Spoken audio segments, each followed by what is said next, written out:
Hi friends, வணக்கம். Welcome to Nirmala's kitchen. இன்றைக்கி நம்ம அரிசி மாவு வச்சு ஒரு ஸ்வீட் ஒன்று பார்க்க போகிறோம். அதுக்கு முன்னாடி நம்ம சேனல் சப்ஸ்கிரைப் பண்ணிவிட்டு பெல் சிம்பல் தட்டிடுங்க. வாங்க வீடியோக்குள்ளே போகலாம். வீடியோவை ஸ்கிப் பண்ணாமல் கடைசி வரைக்கும் பாருங்கள் ஃப்ரெண்ட்ஸ். அதுக்கப்புறம் லைக்ஸ் கொடுத்துட்டு வீடியோவை பாருங்கள் ஃப்ரெண்ட்ஸ். இப்போ நம்ம அரிசி மாவு வச்சு ஒரு ஸ்வீட் ஒன்று பண்ணலாம். ரொம்ப ஈஸியாக, ரொம்ப குயிக்காக, அதே மாதிரி ரொம்ப டேஸ்ட்டாக இருக்கும் இந்த ஸ்வீட்டு. வாங்க இப்போ எப்படி செய்யுதுன்னு பார்க்கலாம்.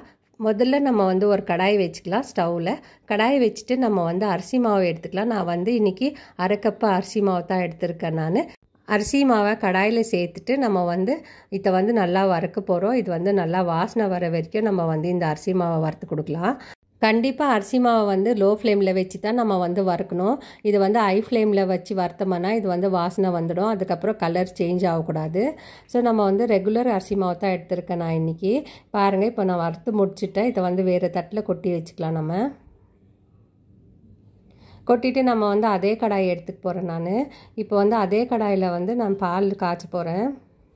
ஒரு ஓரமாக வச்சிடலாம். இப்போ பாருங்கள், நான் அதே கடாய் எடுத்திருக்கேன். அதில் ஒரு கப் அளவுக்கு நான் பால் சேர்த்துக்கிறேன். இது காய்ச்சாத பால். உங்ககிட்ட காய்ச்சின பால், காய்ச்சி ஆற வச்ச பால் இருந்தால் நீங்கள் அதை சேர்த்துக்கலாம். மெஷர்மெண்ட் அரை கப் அரிசி மாவுக்கு ஒரு கப்பு அளவுக்கு நம்ம பால் சேர்த்துக்கிறோம். ஸோ இப்போ ஒரு கொதி வந்த பிறகு நம்ம சர்க்கரை சேர்த்துடலாம். இப்போ பாருங்கள், ஒரு கொதி வந்துடுச்சு. இதை நல்லா மிக்ஸ் பண்ணி கொடுக்கலாம். இப்போ நான் அரை கப் அளவுக்கு நான் சுகர் சேர்த்துக்கிறேன். உங்களுக்கு இனிப்பு ஜாஸ்தி வேணும்னாக்கா இன்னும் கொஞ்சம் கூட நீங்கள் கூடுதலாக சேர்த்துக்கலாம். எனக்கு இனிப்பு இவ்வளோ போதுன்றதுனால நான் அரை கப்பு சேர்க்குறேன்.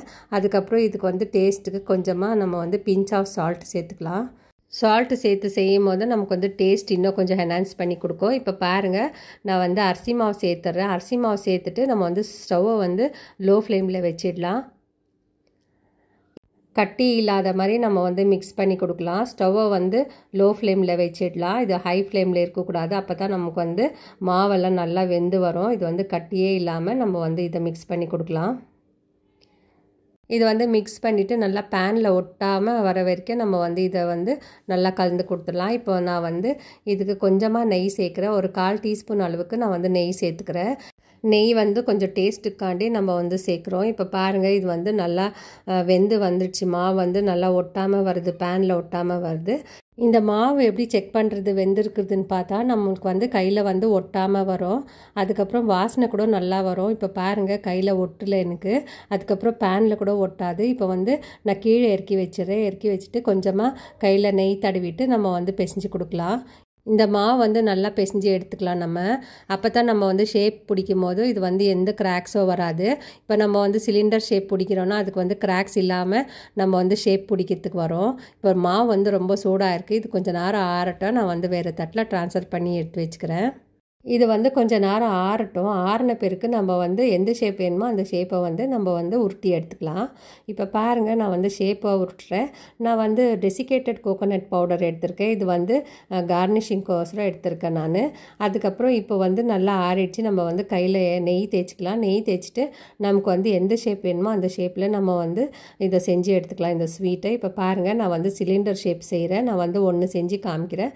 அதுக்கப்புறமா நான் எல்லாத்தையும் செய்ய போகிறேன். தேவையான அளவுக்கு மாவு எடுத்துகிட்டு நம்ம சிலிண்டர் ஷேப்பில் செஞ்சு வச்சுக்கலாம். எல்லாத்தையும் நம்ம சிலிண்டர் ஷேப்லேயே செஞ்சு எடுத்து வச்சுக்க போகிறோம். இப்போ பாருங்கள், நான் ஒன்று செஞ்சு வச்சுருக்கேன். இன்னொன்று நான் செஞ்சு காட்ட போகிறேன் சிலிண்டர் ஷேப்பில். எல்லாத்தையும் செஞ்சுட்டு அதுக்கப்புறம் நம்ம டெசிகேட்டட் கோகோனட் பவுடரில் உருட்டி எடுக்கலாம். இந்த மாதிரி செஞ்சுட்டு அதுக்கப்புறம் இருக்கிற மாவெல்லாம் நம்ம ஈக்குவலாக போர்ஷன்ஸ் எடுத்துகிட்டு உருண்டை பண்ணி வச்சுக்கலாம். முதல்ல நம்ம உருண்டை பண்ணிவிட்டு அதுக்கப்புறம் சிலிண்டர் ஷேப்பை பண்ணலாம். நம்ம இப்போ எல்லாம் ஈக்குவலாக நான் உருண்டை பிடிச்சிட்டேன். இதை நம்ம சிலிண்டர் ஷேப் செய்ய போகிறோம். இதை சிலிண்டர் ஷேப் செஞ்சுட்டு அதுக்கப்புறம் நம்ம டெசிகேட்டட் கோகோனட் பவுடரில் நம்ம பெரட்டி எடுக்க போகிறோம். அது டேஸ்ட்டுக்காண்டி தான் நம்ம கோகோனட் பவுடரில் நம்ம பெரட்டி எடுக்கிறோம். அது ஆப்ஷனல் ஃப்ரெண்ட்ஸ். உங்களுக்கு தேவைப்பட்டுச்சுன்னா நீங்கள் டெசிகேட்டட் கோகோனட் பவுடர் யூஸ் பண்ணிக்கலாம். இல்லை நீங்கள் அப்படியே சாப்பிட்றதுனா கூட நல்லாயிருக்கும். இப்போ பாருங்கள், நான் கோகோனட் பவுடரில் நான் பெரட்டி எடுக்கிறேன். இது பெரட்டி எடுக்கும் போது நமக்கு ரொம்ப நல்லாயிருக்கும். டேஸ்ட் கூட நமக்கு கடையில் விற்கிற ஸ்வீட் மாதிரியே இருக்கும். இதோட டேஸ்ட்டு ரொம்ப டேஸ்ட்டாக இருக்கும். இந்த ஸ்வீட்டு நம்ம வீட்டில் அரிசி மாவு இருந்துச்சுன்னா போதும், நம்ம இந்த ஸ்வீட்டு செஞ்சு சாப்பிட்லாம். இந்த ஸ்வீட் வந்து ரொம்ப சீக்கிரமாக செஞ்சு முடிச்சிடலாம். நமக்கு வந்து ரொம்ப நேரம்லாம் ஆகாது இந்த ஸ்வீட் செய்யறதுக்கு. ஸோ நீங்களும் ட்ரை பண்ணி பாருங்கள் இது வீட்டில். இப்போ நான் வந்து எல்லாத்தையும் செஞ்சு முடிச்சுட்டேன். நான் வந்து வேறு தட்டில் வந்து ட்ரான்ஸ்ஃபர் பண்ணிடுறேன். எனக்கு வந்து இவ்வளோ ஸ்வீட் கிடச்சிச்சு. எனக்கு வந்து அரை கப் அரிசி மாவுக்கு இவ்வளோ கிடச்சிச்சு எனக்கு. இப்போ பாருங்கள், நான் வந்து இது மேலே கார்னிஷிங்க்கு நான் வந்து டூட்டி ஃப்ரூட்டி வைக்கிறேன். இது வந்து ஆப்ஷனல் ஃப்ரெண்ட்ஸ். டூட்டி ஃப்ரூட்டி இல்லைன்னா கூட பரவாயில்ல, நீங்கள் வந்து அப்படியே சாப்பிட்லாம்.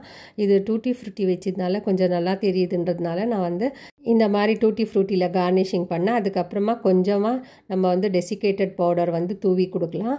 இப்போ இந்த ஸ்வீட் செஞ்சு முடிச்சாச்சு. நான் வந்து உங்களுக்கு ஒரு ஸ்வீட்டை வந்து கட் பண்ணி காமிக்கிற பாருங்கள், எவ்வளோ சாஃப்டாக இருக்குது. அதே மாதிரி டேஸ்ட்டில் கூட ரொம்ப அட்டகாசமாக இருந்துச்சு ஃப்ரெண்ட்ஸ். நீங்களும் இந்த மாதிரி ஒரு முறை ட்ரை பண்ணி பாருங்கள். இந்த செஞ்ச ஸ்வீட்டெல்லாம் நான் வந்து ஸ்வீட் பாக்ஸில் எடுத்து வைக்க போகிறேன். சேம் அதே மாதிரி நம்ம வந்து ஸ்வீட் கடையில் வாங்கின மாதிரியே இருந்துச்சு ஃப்ரெண்ட்ஸ். பாருங்கள், நான் வந்து இப்போ ஸ்வீட் பாக்ஸில் வந்து அரேஞ்ச் பண்ணி காமிக்கிறேன். கரெக்டாக அதே மாதிரி இருந்துச்சு. நம்ம வந்து கடையில் வாங்கின ஸ்வீட் மாதிரியே இருந்துச்சு இது.